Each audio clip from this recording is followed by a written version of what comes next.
अगर मेरा आज 5 घंटे का टारगेट है तो मेरे 6 दिन का टारगेट कितने घंटे का होना चाहिए? 30 आवर्स। सिंपली इतना कर लो, इससे ज्यादा कुछ करने की जरूरत ही नहीं है। क्लियर? अब मैं अपना डेली 5 घंटे पढ़ता हूं, मेरा टाइम फिक्स है। जब आप इससे छोटे छोटे टुकड़ों में पढ़ोगे आपको एक कमी पता चलेगी। जानते हो क्या? मैं अभी मान लो आज 10 बजे से 11 बजे बैठा, थोड़ी देर बैठा, अचानक से कहीं चला गया, ठीक है? तो तुम्हें एक्चुअल टाइम लिखना है। It is not about 10 to 11, it is about how much time. ईमानदारी तो खुद तो तुम्हें पता ही होगी कि 20 मिनट पढ़ने के बाद 40 मिनट कहां थे, ठीक है? दिमाग कहां था, ये तुम्हें अच्छी तरह पता होगा। तो तुम्हारी पढ़ाई एक्चुअली में 1 घंटा नहीं है, केवल और केवल 20 मिनट है।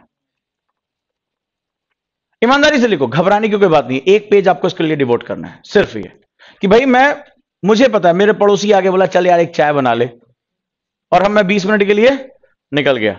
तो आपको उसमें सिर्फ जो है वो आपने जो एक्चुअल टाइम वो लिखना है। अब आपको अपने टीचर के पास आना है, या जो भी आपका गुरु है, जो भी आपका जो है वेल विशर है, उसको बताना है कि सर 1 घंटे में मेरा आउटपुट केवल 30 मिनट आ रहा है, मेरा 30 मिनट लॉस हो रहा है।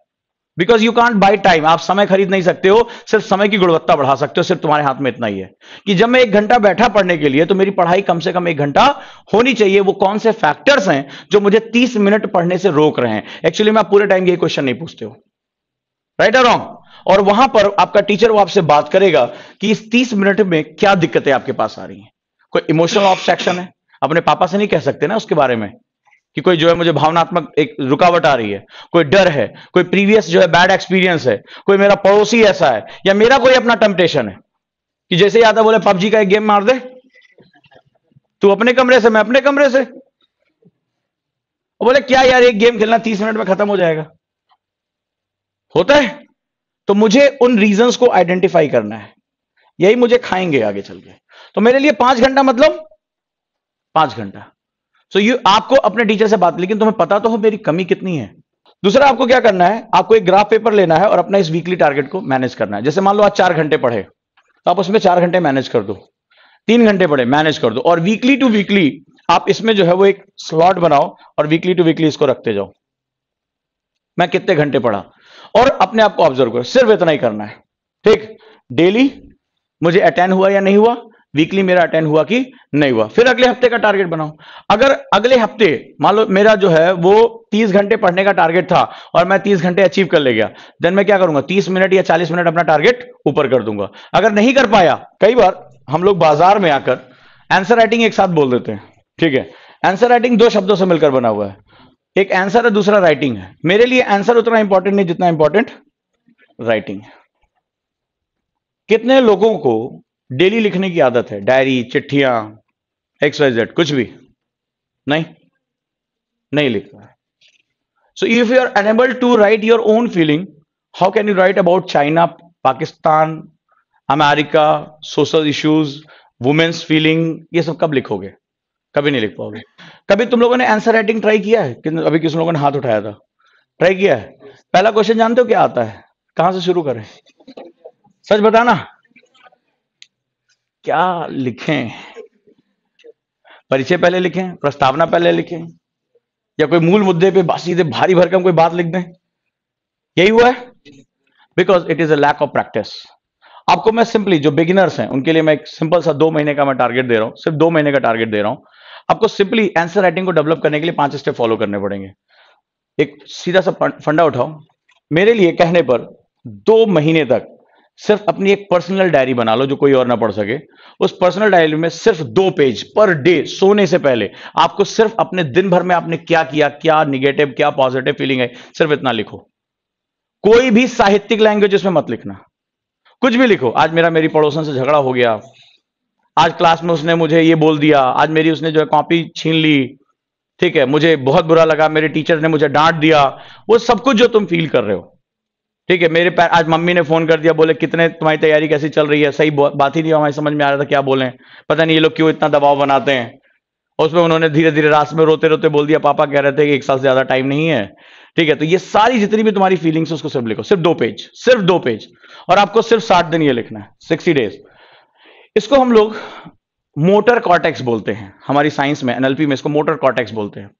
हमारे ब्रेन में एक हिस्सा होता है, ठीक है, जो सोचने का काम करता है, लेकिन इस सोच को हमारे हाथ, हमारा दिमाग तो लिख नहीं सकता ना, कौन लिखता है? हमारे हाथ लिखते हैं। ये दोनों जो होते हैं ये एक मोटर एक्टिविटी से जुड़े होते हैं। कई बार हमें यह बात समझ में नहीं आती है। हमारे आगे दिमाग के आगे एक हिस्सा होता है जो विचार करता है और उस विचार को वो इन मसल्स को संप्रेषित करता है।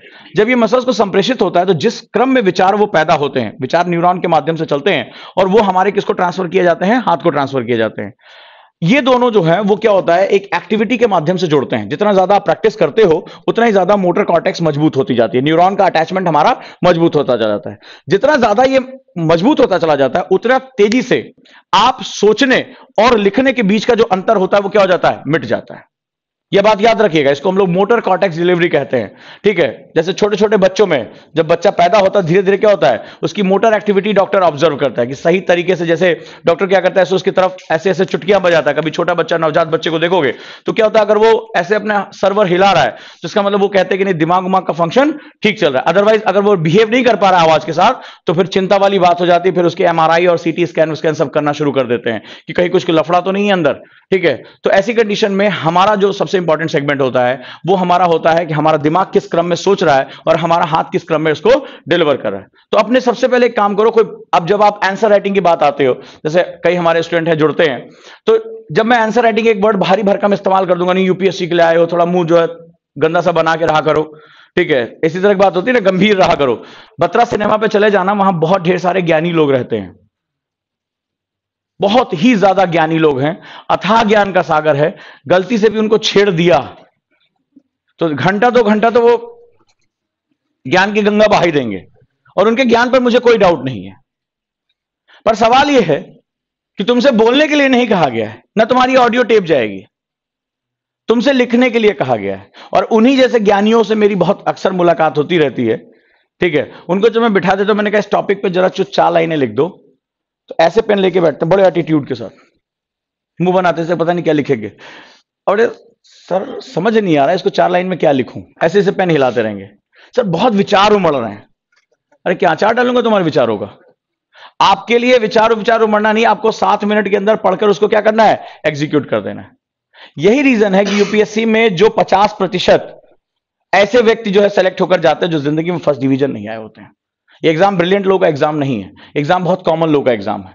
तो अब आपको यहां क्या करना है, सबसे पहले आपको राइटिंग स्किल डेवलप करना है। ठीक है, तो आप जब से आपको क्या करना है, आंसर को किनारे निकाल दो, ये धीरे धीरे समय के साथ अपने आप आता रहेगा। The first and most important segment, और वो क्या है, राइटिंग।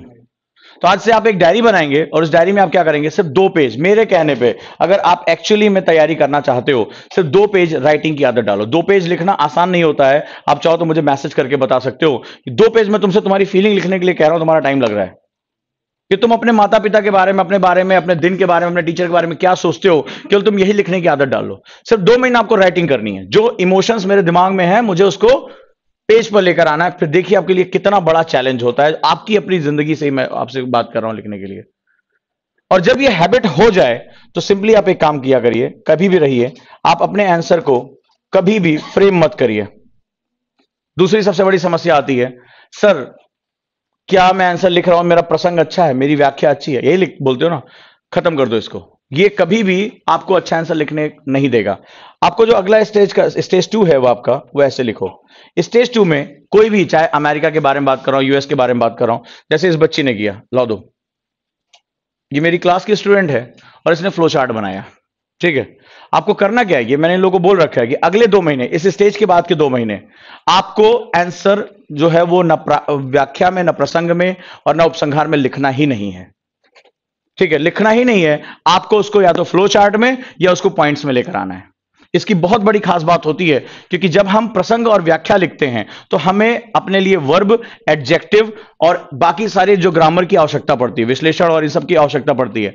हमारा दिमाग मूल तत्व को सुनने की बजाय वो हमेशा सेंटेंस स्ट्रक्चर में फंस जाता है और हम जो है वो आयाम नहीं डेवलप कर पाते। यूपीएससी आज की डेट में जब आपसे 150 वर्ड में आंसर लिखने को कह रहा है तो वो ये कह रहा है कि पूछी गई बात पे आप कितने आयाम दे सकते हैं, उसके सामाजिक, उसके आर्थिक, उसके राजनीतिक, तमाम जो परिप्रेक्ष्य उस पर आप कितने आयाम, कितने डायमेंशन आप रख सकते हैं। और आपका दिमाग केवल सेंटेंस स्ट्रक्चर पर रखता है तो आप कभी भी अपना डेवलप नहीं कर पाते हो। आपको करना क्या होगा, अगले 2 महीने तक, 2 मंथ्स, आपके सामने जो भी क्वेश्चन आ रहा है आप उसके डायमेंशंस लिखिए कि पूछी गई चीज के कितने पहलू हो सकते हैं, इसका आर्थिक, इसका सामाजिक, इसका राजनीतिक, इसका सांस्कृतिक, इसका भौगोलिक, क्या क्या जो है मेरे पास जो है विन्यास उपलब्ध है। जितने ज्यादा आप डायमेंशन दोगे यूपीएससी आपको उतने मार्क्स देगा, ये बात याद रखिएगा। एक ही बात को आप कहते रहोगे आपको मार्क्स नहीं मिलेंगे। कोई भी चीज एक्स पूछ लिया आपने, क्या किया, फ्लो चार्ट बनाया, इसका सामाजिक पक्ष लिख दिया सोशल, इसका राजनीतिक पॉलिटिकल, इसका भौगोलिक ज्योग्राफिकल, इसका सांस्कृतिक कल्चरल, इसका ऐतिहासिक हिस्टोरिकल, इसका आर्थिक इकोनॉमिकल, इसका राजनीतिक पॉलिटिकल। सभी पक्षों को क्या किया, फ्रेम किया, और उसके बारे में आपने एक एक पॉइंट, दो दो पॉइंट डालने शुरू कर दिए। आपका दिमाग जो है वहां पर क्या करना पड़ेगा, इसको मल्टी डायमेंशनल अप्रोच में सोचना शुरू कर देता है। जितने ज्यादा आप डायमेंशन क्रिएट कर पाओगे उतना ही आगे चलकर तीसरे चरण में एक आंसर राइटिंग होती है। आप लोगों ने नाम सुना होगा कि यूपीएससी इंटर डिसिप्लिनरी अप्रोच चाहता है, अंतर विषयक ज्ञान, नाम सुना है ना इस भूत का। वो तब तक आप नहीं कर पाओगे जब तक इनके खूंटे नहीं गाड़ोगे, या आपको खूंटे गाड़ने हैं। देन यू डिसाइड कि मुझे इस पे इंटर डिसिप्लिनरी लिखना है या नहीं लिखना है, ठीक।